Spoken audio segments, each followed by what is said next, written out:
বাংলাদেশ ভারত সম্পর্ক, মোদির গোস্বা, অমিত শাহর প্রলাপ, ইলিশ কূটনীতি।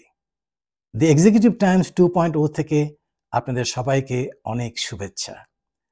আচ্ছা বলুন তো, আপনি যদি আমাকে কিছু আমার ক্ষতি করেন বা ক্ষতির চেষ্টা করেন, তাহলে তো আমার একটা অধিকার আছে যে আমি আপনার সঙ্গে কথা বলবো না, মুখটা ঘুরিয়ে রাখবো, তাই না?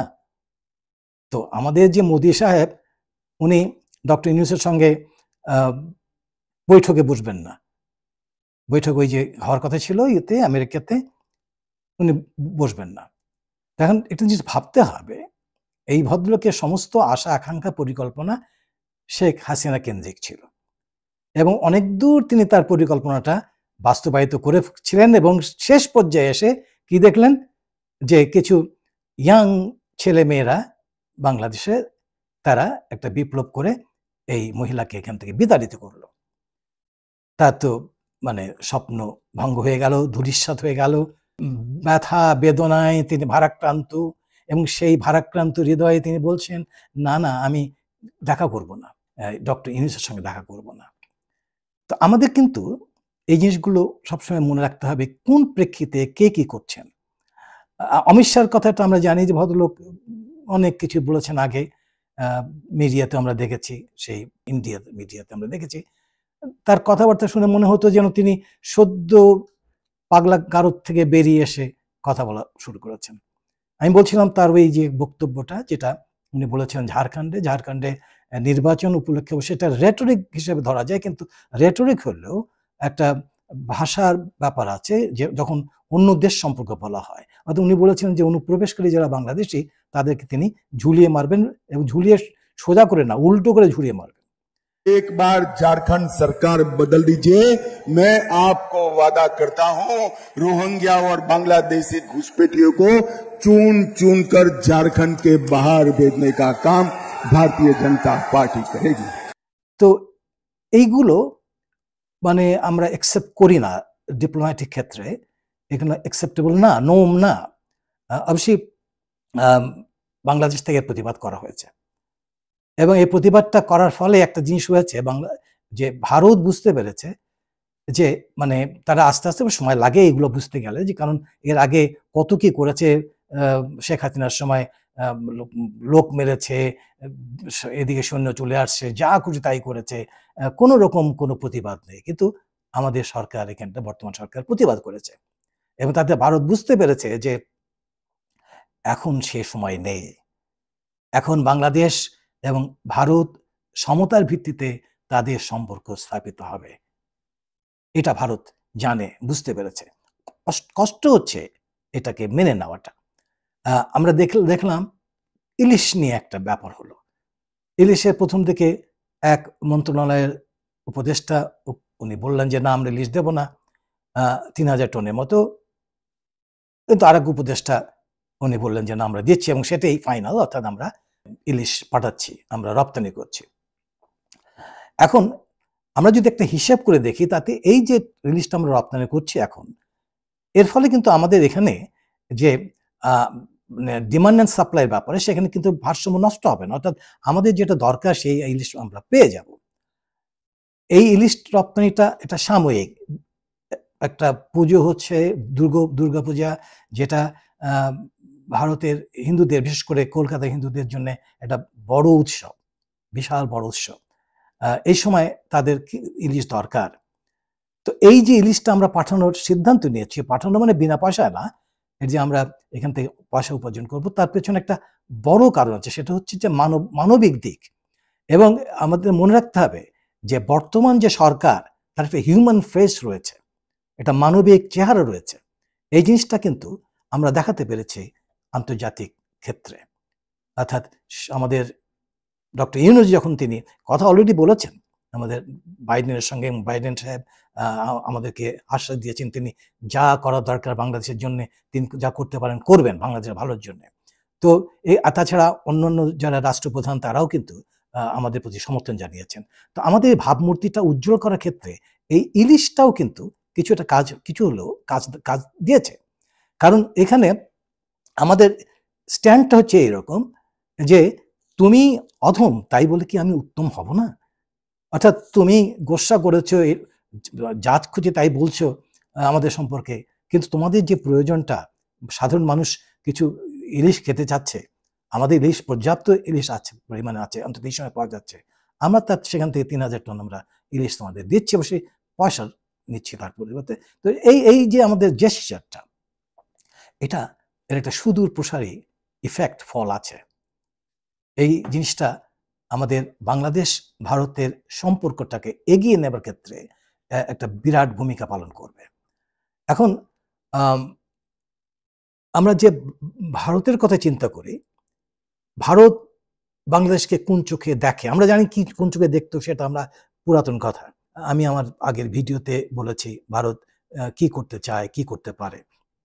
এখন ভারতকে আমরা জানি যে ভারতের জন্য কিন্তু মনে রাখতে হবে বাংলাদেশ একটা অত্যন্ত গুরুত্বপূর্ণ দেশ, এবং তার যত প্রতিবেশী রাষ্ট্র আছে ভারতের, সবচেয়ে গুরুত্বপূর্ণ দেশটা হচ্ছে ভারত। ভূ রাজনৈতিক চিন্তায়, বাণিজ্যিক এবং সাংস্কৃতিক চিন্তায় ভারত তো তার প্রতিবেশী, অন্যান্য প্রতিবেশী, তাদের সঙ্গে সম্পর্কটা শেষ হয়ে গেছে, এবং ভারতের মানে কূটনীতির কারণে, ভুল কূটনীতির কারণে, ভুল নীতির কারণে এই কাজটা হয়েছে। কিন্তু বাংলাদেশের ক্ষেত্রে এই জিনিসটা যে মানে এই যে শেষ সম্পর্কটা ক্ষতি হলো, এটা সাংঘাতিক একটা প্রভাব ফেলবে ভারতের চিন্তাধারায় ভবিষ্যতে। কারণ এটা এই ভারত বাংলাদেশকে হারানো মানে ভারতের অনেক কিছু হারানো। মনে রাখতে হবে যে 7 সিস্টার যে দেশগুলো আছে, সেখানে আমাদের পাশেই আছে, সেখানে একটা অনেক সময় অরাজক পরিস্থিতির সৃষ্টি হয়।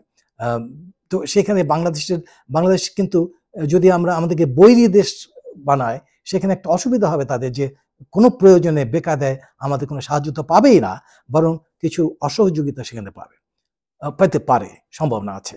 তাছাড়া চীনের ব্যাপার তো আছে। চীন যদি কোনোভাবে মানে এদিকে চলে আসতে পারে, অর্থাৎ বঙ্গোপসাগর দিয়ে এদিকে আমাদের কাছে চলে আসতে একটা ঘাঁটি বা একটা তার স্থাপন করতে পারে এখানে, তাহলে তো ভারতের জন্য অত্যন্ত ক্ষতিকর ব্যাপার। তাছাড়া আমাদের যে বাণিজ্যের ব্যাপারটা আছে বাংলাদেশের সঙ্গে ভারতের, আমরা জানি যে এখানে বাংলাদেশ থেকে $2 বিলিয়ন জিনিস আমরা রপ্তানি করি কাছাকাছি, আর ভারত থেকে আমরা 10 বিলিয়ন বা তারও বেশি, কম বেশি আমরা আমদানি করি। তো এইখানে যে মার্জিনটা 8 বিলিয়নের মতো তারা আমাদের কাছ থেকে নিয়ে যাচ্ছে। অবশ্যই আমরা অনেক ধরনের আমরা জিনিস আমদানি করি সেখান থেকে। আর তাছাড়া এখানে তো তাদের লোকজন আসে, বাংলাদেশে কাজ করে, তারা এখান থেকে টাকা দিয়ে যায়। রেমিটেন্সের ব্যাপারটা যেটা আমরা বলেছি এর আগেও। আরেকটা জিনিস আমরা লক্ষ্য করেছি, বর্তমান যে পরিস্থিতি বাংলাদেশে বিরাজ করছে এখন পর্যন্ত, অশান্ত কিছুটা ভাব, সেখানে এখান থেকে কলকাতায় বা দক্ষিণের দেশগুলোতে আগে বাংলাদেশ থেকে মানুষ যেত, এখনো যে যায় না তা খুব কমে গেছে। এত কমে গেছে যে আমরা অলরেডি দেখছি ভারতের মিডিয়াতে, বিশেষ করে কলকাতার মিডিয়াতে আমরা দেখছি সেখানকার দোকানদাররা যারা আছেন তারা সব উত্তেজ করছেন, তারা বলছেন আমার তো ব্যবসা শেষ হয়ে গেল, ক্ষতি হয়ে গেল। তো এখন বাংলাদেশ সম্পর্কে ভারত যখন চিন্তা করবে, তখন এই সমস্ত বিষয়গুলো তার মাথায় রাখতে হবে। তার নিজস্ব নিরাপত্তা, তার যেটা অর্থনৈতিক সুযোগ সুবিধার ব্যাপারটা, এই সবগুলো জিনিসটা মাথায় রেখে আমাদের সঙ্গে তাদের সম্পর্ক বজায় রাখতে হবে। এবং এটাও মনে রাখতে হবে, এবং সেটা শিক্ষাটা পেয়ে গেছে অলরেডি, যে মানে মিলিটারি মাইন্ড দিয়ে, অর্থাৎ সামরিক শক্তি দিয়ে বাংলাদেশকে হারানো যাবে না, মানে কিছু করা যাবে না। কারণ আমরা জানি যে প্রথম কথা হলো যে আণবিক যে শক্তির ব্যাপারটা আছে, সেই শক্তিটার এখন প্রয়োগটা নেই বলে চলে। এই ক্ষেত্রে জাস্ট ভয় দেখানোর ব্যাপার। আমরা জানি যে ভারত, রাশিয়াতে এবং ইউক্রেনের যে ব্যাপারটা, সেখানে ওই আণবিক বোমাই রয়ে গেছে, কিন্তু তার ব্যবহারটা হয়নি, এবং হলে সারা বিশ্ব ছড়ে পড়বে, এবং এই রিস্কটা কেউ নিতে চাইবে না এবং হবে না। অনেকে বলেন যে আমাদের একটা কাজ করা যায় না, আমরা যদি পাকিস্তানের সঙ্গে একটা সম্পর্ক করে সেখান থেকে যদি আমরা একটা নিউক্লিয়ার আমব্রেলা নেই, অর্থাৎ আণবিক যদি একটা ছাতার মধ্যে থাকি, অর্থাৎ কোনো বেকায়দা হলে তখন আমরা সে সাহায্য পাবে। আমার মতে এই জিনিসটা কিন্তু একটু মনে হয় যেন অবিবেচনা প্রসূত একটি মানে কথা। কারণ আমি প্রথমেই বললাম যে সামরিক ক্ষেত্রে বর্তমানে যদি কোনো যুদ্ধ হয়, সেক্ষেত্রে কিন্তু আণবিক শক্তির কোনো ভূমিকা এ পর্যন্ত আমরা দেখতে পাচ্ছি না এবং ভবিষ্যতেও না দেখারই সম্ভাবনা বেশি। তো সেটার প্রয়োজন নেই। আর দ্বিতীয় কথা হচ্ছে যে এটা একটা রং সিগন্যাল দিতে পারে ভারতের কাছে বা অন্য দেশের কাছে। তো তাছাড়া একটা ব্যাপার হলো যে যদি সেরকম কোনো পরিস্থিতি হয়, তখন তো পাকিস্তান নিজের কারণেই চলে আসবে এবং সেখানে চায়না, চীন আছে তারা চলে আসবে। আর আমরা সেটা চিন্তাই বা করব কেন? আমরা তো চাই না যে আমরা কারোর সঙ্গে যুদ্ধে যাব। তার অর্থ এই না যে আমরা ভয় করি, কিন্তু আমরা তো চাই না। কারণ এই জিনিসটা ভালো না। তো মোদ্দা কথা হলো যে ভারতের বুঝতে হবে যে বাংলাদেশের সঙ্গে সম্পর্কের যদি অবনতি ঘটে, তাহলে সেটা ভারতের জন্যে, বাংলাদেশের চাইতে ভারতের জন্যে আরো বেশি ক্ষতিকর। সুতরাং যত তাড়াতাড়ি সম্ভব সবকিছু পেছনে ফেলে নতুন পথে এগুতে হবে আমাদের বাংলাদেশ ভারত সম্পর্ক নিয়ে। এবং সেজন্য যেটা প্রথম দরকার সেটা হলো যে ভারতকে রেকগনাইজ করতে হবে অফিসিয়ালি যে বাংলাদেশ একটি স্বাধীন সার্বভৌম দেশ, তার নিজের পলিসি নিজে তৈরি করার ক্ষমতা তার আছে, সেখানে আমি নাক গলাবো না। অলরেডি আমরা জানি ভারতের নাকটা অনেক বড় হয়ে গেছে, গলাতে গলাতে এমন অবস্থা হয়েছে যে সে নাকটাকে সে কন্ট্রোল করতে পারে না। তাকে কন্ট্রোল করতে হবে, না করলে ভবিষ্যতে ভারতের জন্যই খারাপ হবে। আবারও দেখা হবে।